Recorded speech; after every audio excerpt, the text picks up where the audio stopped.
Hi Virgo, this is Jav. Welcome po sa ating channel. By the way, Virgo, this is your Timeless Gabay Tarot reading. Gamitin ang reading na ito bilang gabay lamang. Tandaan, Virgo, ito po ay channel reading.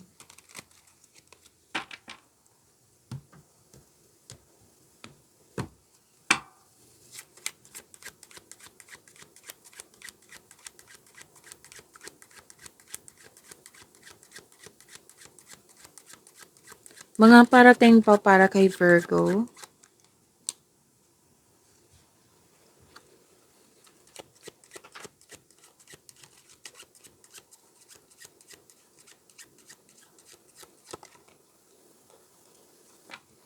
Fresh start. May bagong simula po dito. May nakita ko ditong bago kakapasok lang sa bagong relasyon. Pero then kakapasok nyo lang sa trabaho, sa negosyo. Kakasimula sa negosyo. May nakita din ako ditong na-hired kahit walang experience. May nakita rin ako ditong anong tawag dito? Ah, nanganak, nag-aalaga ng baby, buntes din. Oo. May gagawin kayo na aminado kayong wala pa kayong experience. Pero gagawin mo naman. And may na-miss ka? May na-miss kang tao dito? May humingi ng atensyon sa'yo, pwedeng inner child mo or literal na bata. May bago kang gamit, bagong pet na nagbigay nito ng pamper sa'yo. At magkakaroon po ng growth. So, there's something new. May new beginning pong mangyayari. Start sa project. Yes, andito din po.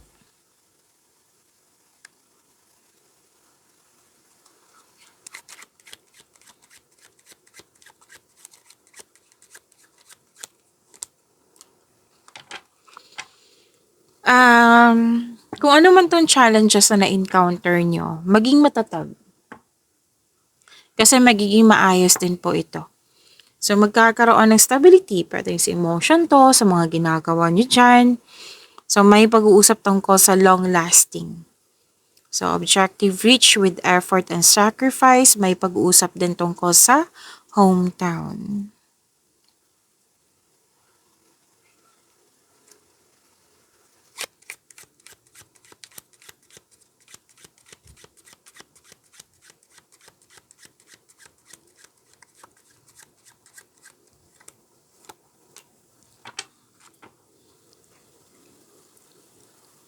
Okay.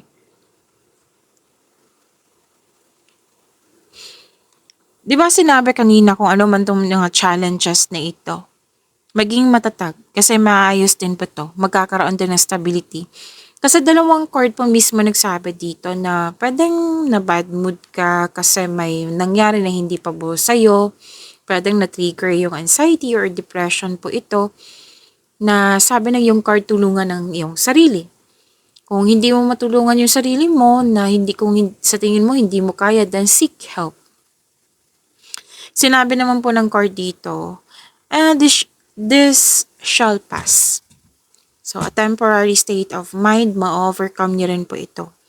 Pero din naiinip kayo na kailangan mong maghintay, habaan ang pasensya.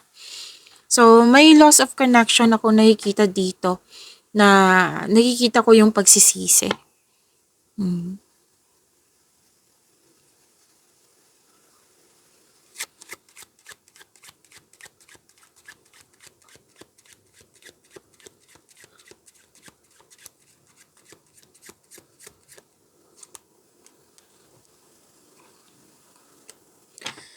Yeah, you're feeling trapped.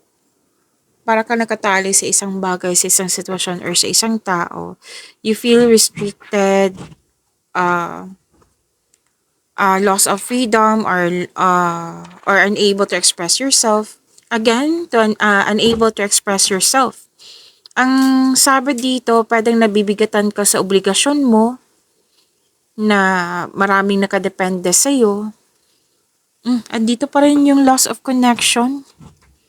Pwede ba, what I meant is loss of connection, pwedeng sa kaibigan to. And by the way, may nakita kong buntis po dito.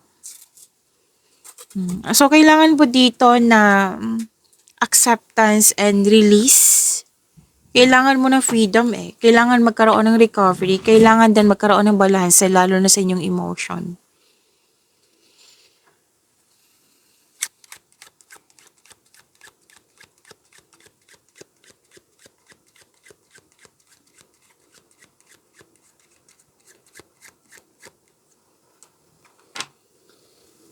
Okay, may young unmarried woman dito na pwedeng malaki ang kanyang influence sa'yo. Ngayon, pwedeng ikaw to na malaki ang influence mo sa kapwa mo. May blind date din ako nakikita dito.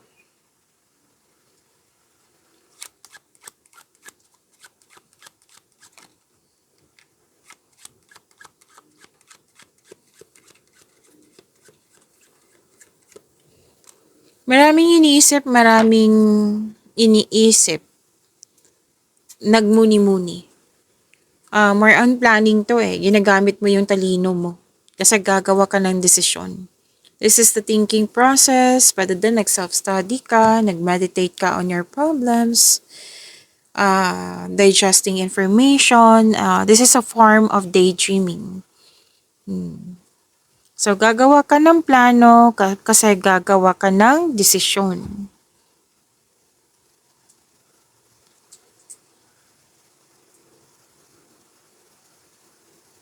Parati ko itong nakikita sa iyo, Virgo, na may man in uniform dito na nagbigay ng news sa iyo. May man in uniform dito na nagkaroon kayo ng professional dealings. May man in uniform din dito naging stricto sa iyo na pwede kayong nagkaroon ng, parang na-provoke, nagkaroon kayo ng alitan. May malalaman din kayong sekreto. So, sana'y ma-overcome to, Virgo. Kuha tayo ng angel number.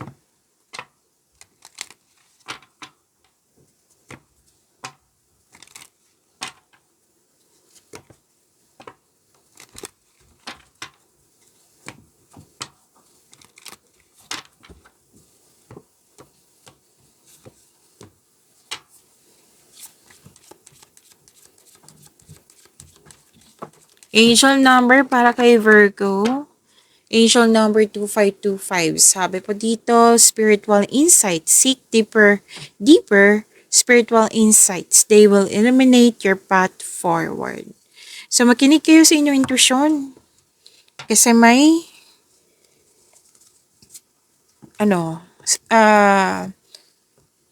mensahe. May mensahe po na ito ay tungkol sa iyong tatahakin. Okay? So, makinig sa inyong intuition kasi alam naman natin sa intuition natin, yan yung magbibigay ng gabay sa atin patungo sa hakbang ng, siya yung magsasabi na kung ano yung susunod na hakbang na pagkilos patungo sa right path, patungo sa success. So, claim, angel number 2525.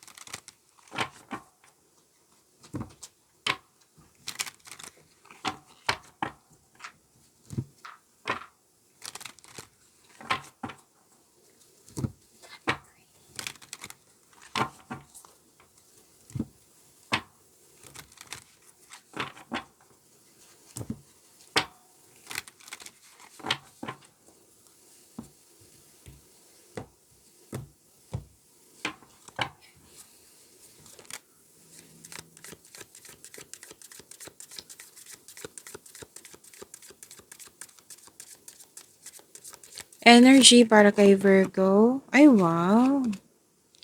Takpan natin na kasi nakahubad. Hindi po siya pwede dito. Don't you worry. Reading po natin yan. Huwag kayong mag-alala.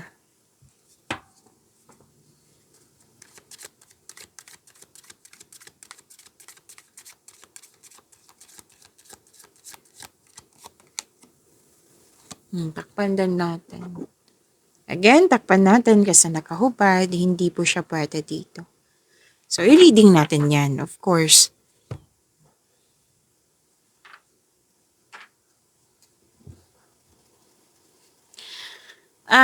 Virgo, maraming salamat po sa mga hindi nag-skip ng ads. Subscribe na po kayo sa ating channel at click bell notification para updated po kayo sa reading natin.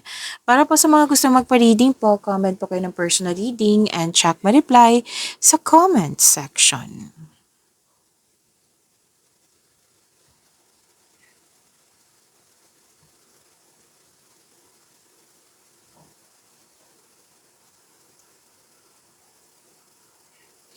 Okay, Virgo, ang ganda nito kasi may successful completion. You're reaping rewards, may accomplishment. Yes, success po ito ha. May perfect situation. May recognition din. Oh, ang ganda. So, claim nyo po. Perfect situation, maaring may parating na gantimpala or positibong resulta sa inyong mga ginagawa. And sinabi ng card dito na celebrate your wins. I-acknowledge mo how far you've come and ready ka na sa new journey. Ang ilan sa inyo, natapos na yung construction ng dream house nyo. Oo, so everything you have worked for is coming together. So this means may harvest. Yes, may harvest kasi naging productive kayo sa araw-araw. May nakita rin ako celebration ng monthsary, anniversary, birthday. Yan, Virgo. At sabi din dito, yes, kanina 'di ba, may natanggap reaping rewards, may natanggap kayong rewards or recognition. Pwede din po itong promotion, pagtaas ng kita, sweldo, allowance or ng iyong posisyon.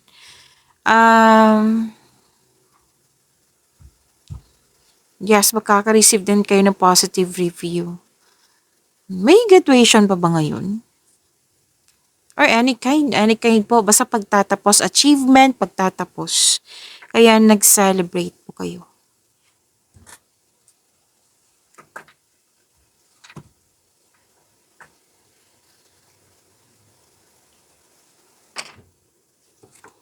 So, awakening, acceptance. Ito yung sinabi ko kanina sa inyo na kailangan ng pag-let go, recovery, kailangan yan, maging balance.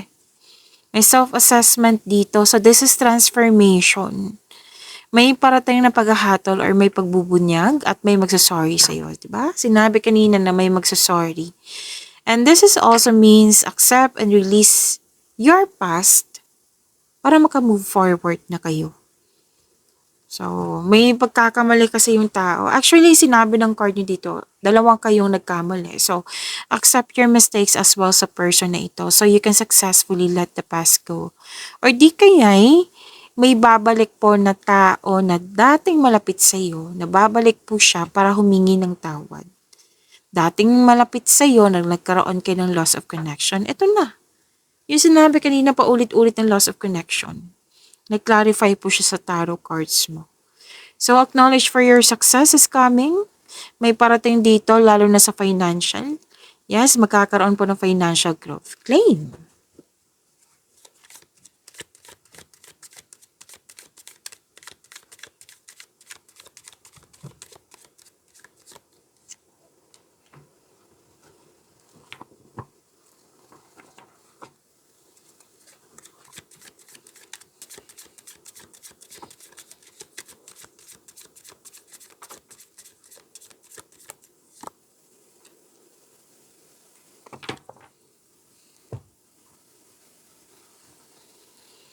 Sa career and money nyo po, nakikita ko dito nag-move forward ka.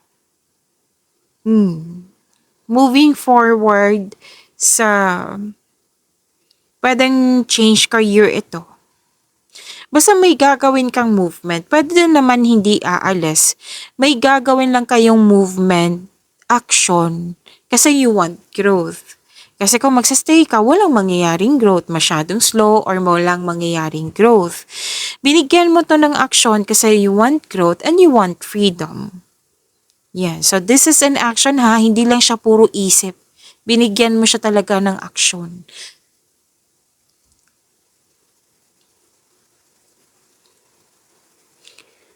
Pwede din po, literal na umalis kayo. Umalis kayo kasi you want growth.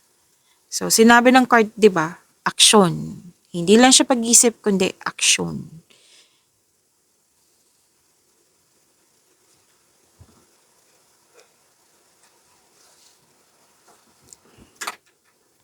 Ay, wow. Ang ganda naman ng blessings mo. Maraming ideas, bagong ideas, nagkaroon din ng clarity.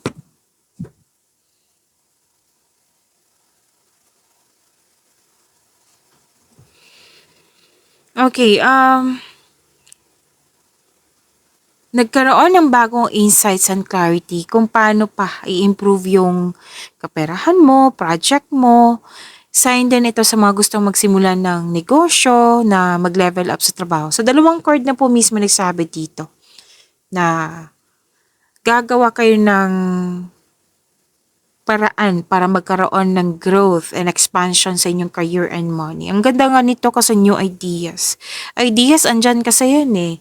And ideas is from the universe na itong ideas na ito ay bibigyan ng action kasi ito ay iayos ko lang. Itong ideas na ito is from the universe. Ibinigay ito sa iyo na posibleng sagot to sa inyong mga dasal na kailangan mong bigyan ng aksyon para maisakatuparan ito. Okay? Makinig din sa inyong intuition kasi ilang beses na po sinabi dito na makinig sa inyong intuition. So, alam nyo naman na ang intuition ay magagabay sa iyo patungo sa mga susunod na hakbang na pagkilos. Okay?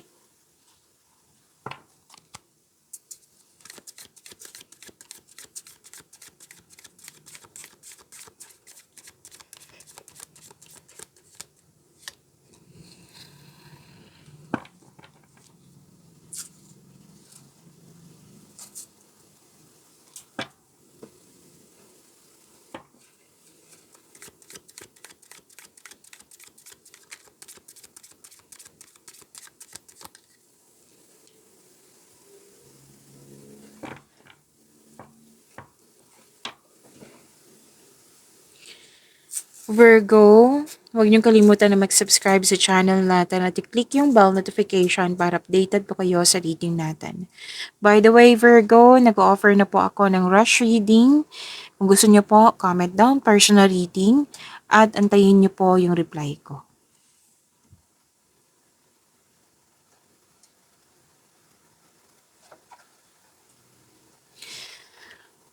Okay. May ano dito eh. Marami to. Kunin nyo lang po ha kung ano yung naka-resonate sa'yo kasi general reading po ito. Kasi medyo may sensitive dito na mensahe. May nakita ko ditong tuto sa inyong desisyon, ideas or plano.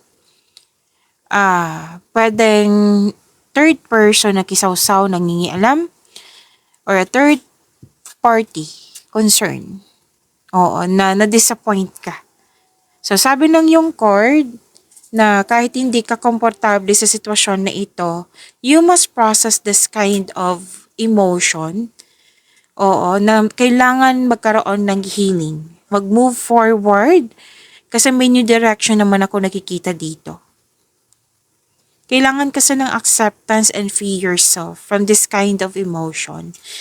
Pagalingin at palayain ang iyong sarili. Single ka man, may relasyon sa buhay mag-asawa.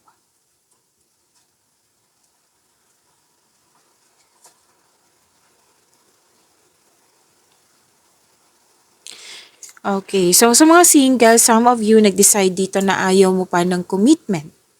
Na may, kumbaga gusto mo mag-focus muna sa iyong sarili. Oo. At sa mga relasyon, sa buhay mag-asawa, bakit ganito? Nag-iisip ang ilan sa inyo ha, nag-iisip kung worth it ba mag-stay kasi ilang years na kayong magkarelasyon. So meaning to say, you want growth. Pag-usapan nyo yan kasi relasyon is magtutulungan. So, before kayo mag-usap, magkaroon ka ng time for reflection. Okay? Magkaroon ng time for reflection para sa pag-usap mo, mahinahon ka na. And if, i-refer mo sa kanya yung main concern mo. Okay? So, dalawang card po kasi nagsabi dito na, anong tawag nito? Na may concern ka regarding sa slow movement, So, you want growth. So, pag-usapan ng mabuti. At sabi din po na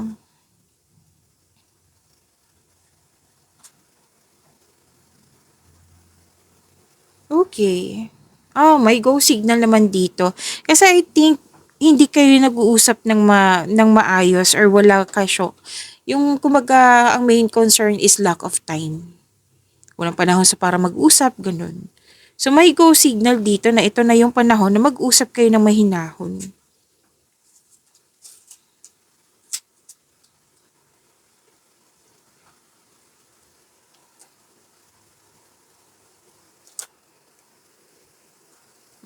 Okay. Sa mga single, may advice ang card niyo dito. Actually, dalawang card po nag-advise dito na huwag magmadali na magkaroon ng relasyon. Kailangan magkaroon kayo ng same vision for the future upang sa kayo magkaroon kayo ng healthy relationship soon. Sa mga relasyon sa buhay mag-asawa, wag niyo po daw i-pressure yung relasyon. Oo, kasi nakikita ko dito parang nape-pressure na kayo, isa sa inyo nape-pressure na. Make it sure na magkaroon kayo ng vision for the future, mag-create kayo ng solidong foundation, mag-establish kayo ng kahit anong plano para sa pag-level up nyo. Kasi from here to here, you want growth. So pag-usapan nyo yan. Kasi ang magkarelasyon, magtutulungan yan. Hindi pwedeng solo.